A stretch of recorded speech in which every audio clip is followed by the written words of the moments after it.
If you believe the stories, mankind's pride gave rise to the Darkspawn.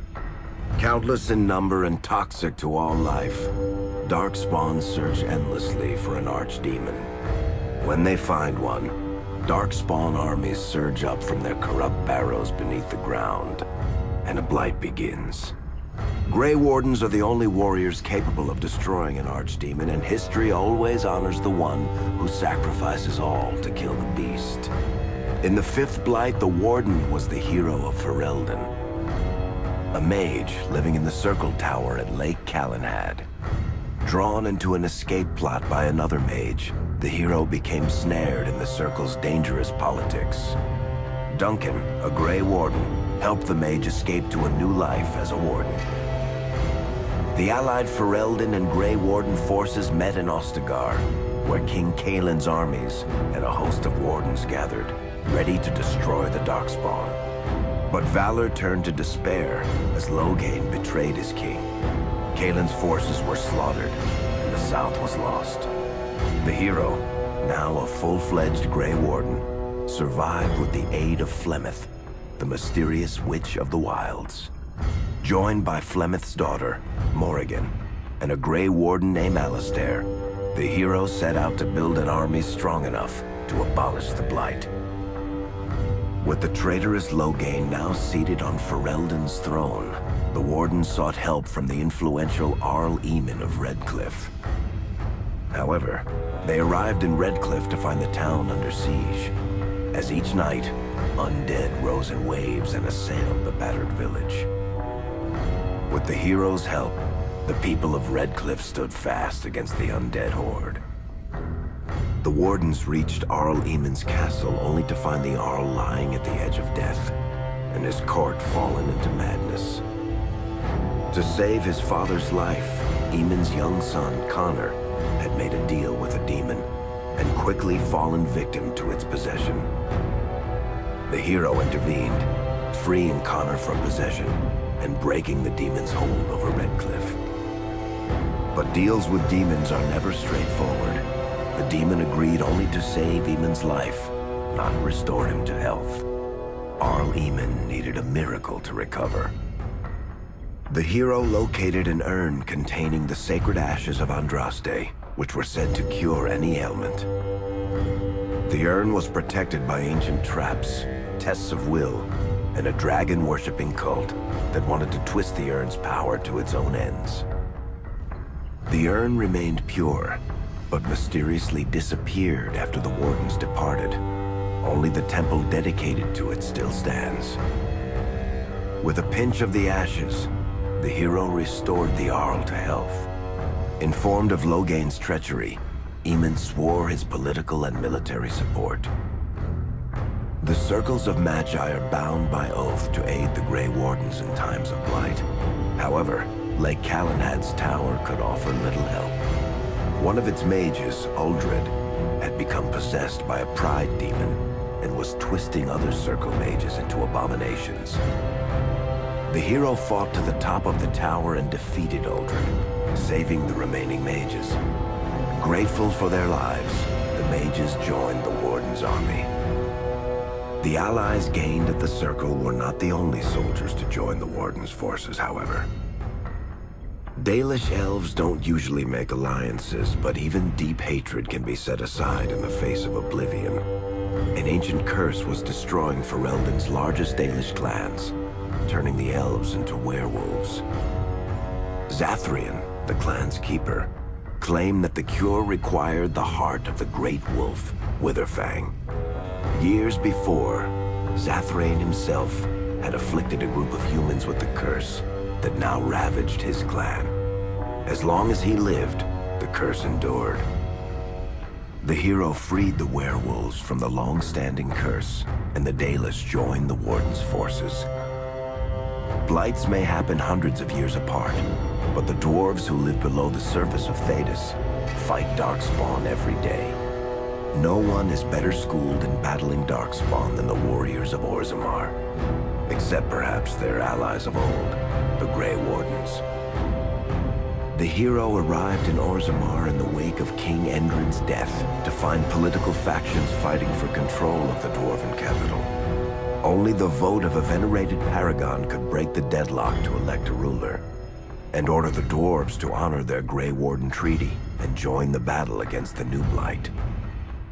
The hero set off to find a paragon named Branka, who had disappeared into the Deep Roads in search of a legendary artifact, the Anvil of the Void, created by the renowned smith Caradon to forge mighty war golems.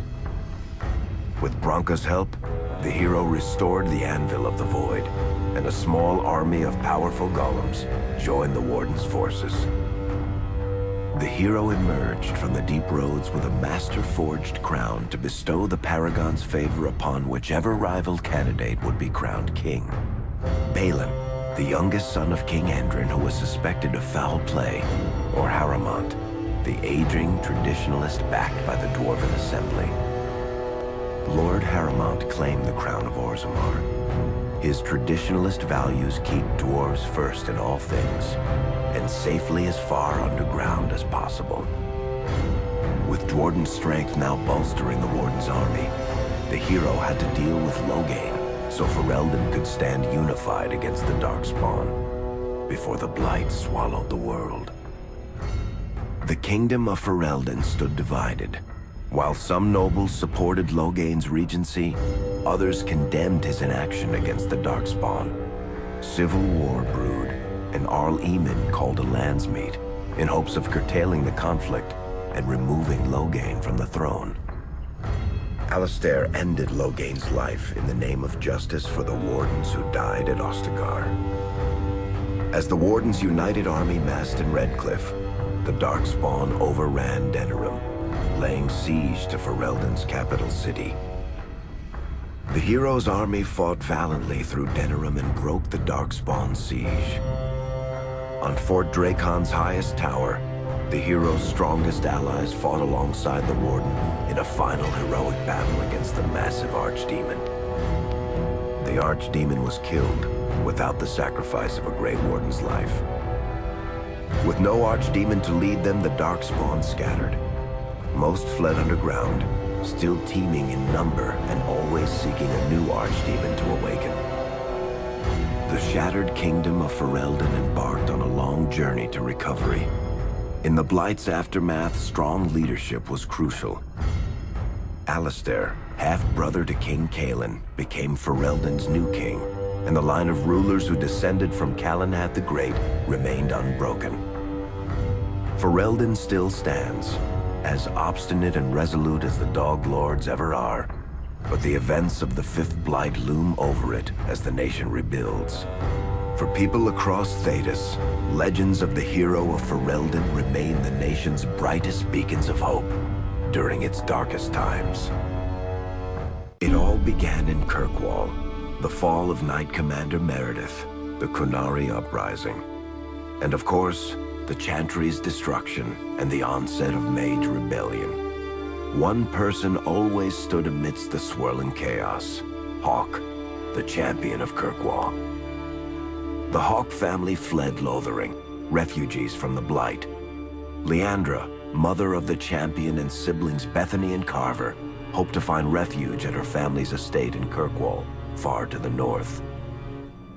While Hawke had no magical abilities, the champion was at the heart of events that ultimately led to the Mage Rebellion. The Hawks escaped the Blight with the help of Aveline Valen, a warrior and family friend. It's said that the family was also aided by Flemeth, the notorious Witch of the Wilds. Hawke's brother, Carver, never reached the free marches. He was killed by Darkspawn while protecting his family. The family's first years in Kirkwall were difficult. Leandra's brother Gamlin had lost the family fortune. The Hawks lived in poverty, forced to indenture themselves in return for entrance to the city. To pay off the debt, Hawke was forced to work for a gang of smugglers. All the while, Hawke and Bethany did their best to hide Bethany's magic from the Templars. Opportunity eventually struck in the form of a dwarf named Bardrin Tethras, who was planning an expedition to the Deep Roads. It was a long shot, but with gold gained from the expedition, Hawk could free the family from its criminal creditors and further Templar scrutiny. Hawk met a rogue Grey Warden named Anders, who possessed detailed maps of the deep roads. These maps were crucial to the expedition's success. Once Hawk obtained them, everything else fell quickly into place. Bethany joined Hawk on the expedition. The siblings found ancient dwarven treasure and a statuette formed from a strange red lyrium. Bethany fell victim to the blight that suffuses the deep roads, but Anders led her to a group of Grey Wardens who were able to save her life. The gold Hawk recovered from the deep roads brought back Leandra's stately childhood home in Hightown. The Hawks had barely settled into their new home when Leandra was murdered, a deeply sinister and twisted killing. Hawk hunted down Quentin, the blood mage responsible, but could not prevent Leandra's death. Leandra's tragic death was part of a critical problem facing Kirkwall. Rising tension between the city's mages, who felt increasingly oppressed, and Templars, who grew increasingly suspicious of their activities. Adding to the strain, a large contingent of Qunari had also established themselves in Kirkwall, much to the growing discomfort of the city's rulers. After their dreadnought was shipwrecked many years before, a group of stranded Qunari were allowed to remain in a cordoned-off area in Lowtown.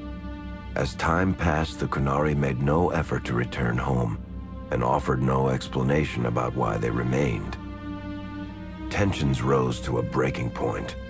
Revered Mother Patrice, convinced the Qunari were a threat to the Chantry's faith, incited violence between the Qunari and the Kirkwall populace. Hawk knew that Patrice would bring about unnecessary conflict. Though the champion tried to stop her, Patrice orchestrated the murder of Seamus Dumar, a Viscount's son and a recent convert to the Qun. When her crime was discovered, a Qunari assassin killed her. After Seamus was murdered, the Arishok of the Qunari group lost patience with the humans of Kirkwall. They would now submit to the Qun or die. The Qunari struck hard and fast. They took the palace in Hightown and beheaded the Viscount to immediately quash any resistance. Aided by Knight Commander Meredith and First Enchanter Orsino, Hawk reached the palace and stood toe-to-toe with the fearsome Qunari leader. Hawk fought the Qunari leader. The fierce battle resulted in the Arishok's death and the liberation of Kirkwall from its brief occupation. The Qunari quickly withdrew from the city entirely. Hawk saved Kirkwall and earned the grudging respect of the city's Templars, mages, and nobility, along with the title that history remembers, the Champion of Kirkwall. Kirkwall's problems were still not over, however. After Viscount Dumar's death, Knight Commander Meredith took power and blocked all attempts to appoint a new Viscount. Under Meredith's command, the Templars tightened their grip on the mages, planning to suppress what Meredith saw as a growing rebellion. Anders, who spent years fighting for justice and freedom for his fellow mages, saw that the time for negotiation was past. He destroyed Kirkwall's chantry, killing hundreds, including Grand Cleric Elthina. This single act began a rebellion that spread from circle to circle, until all circles of Magi had risen up in defiance against Chantry rule. Though Anders had done the unforgivable, something stayed the champion's hand. Anders survived the day, although many others did not. Fighting spread swiftly through the city. Some mages rebelled openly, many of them succumbing to possession. Templars turned their swords on mages who rebelled and on those who did not. As First Enchanter Orsino refused to bend to the Templars, Knight Commander Meredith demanded that every mage in Kirkwall be put to the sword. Hawk saved many mages from Templar blades, keeping them from succumbing to possession or the temptations of blood magic.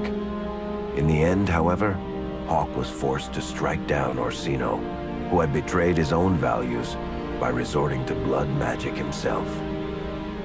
The battle proved one thing. Knight Commander Meredith had gone mad. Hawk saw the truth of it when Meredith unsheathed her sword, and the red lyrium idol from the deep roads was embedded within it. The blade fueled her hatred and paranoia, as it had for months. After a horrific battle, the red lyrium of the Knight Commander's sword consumed her as she died.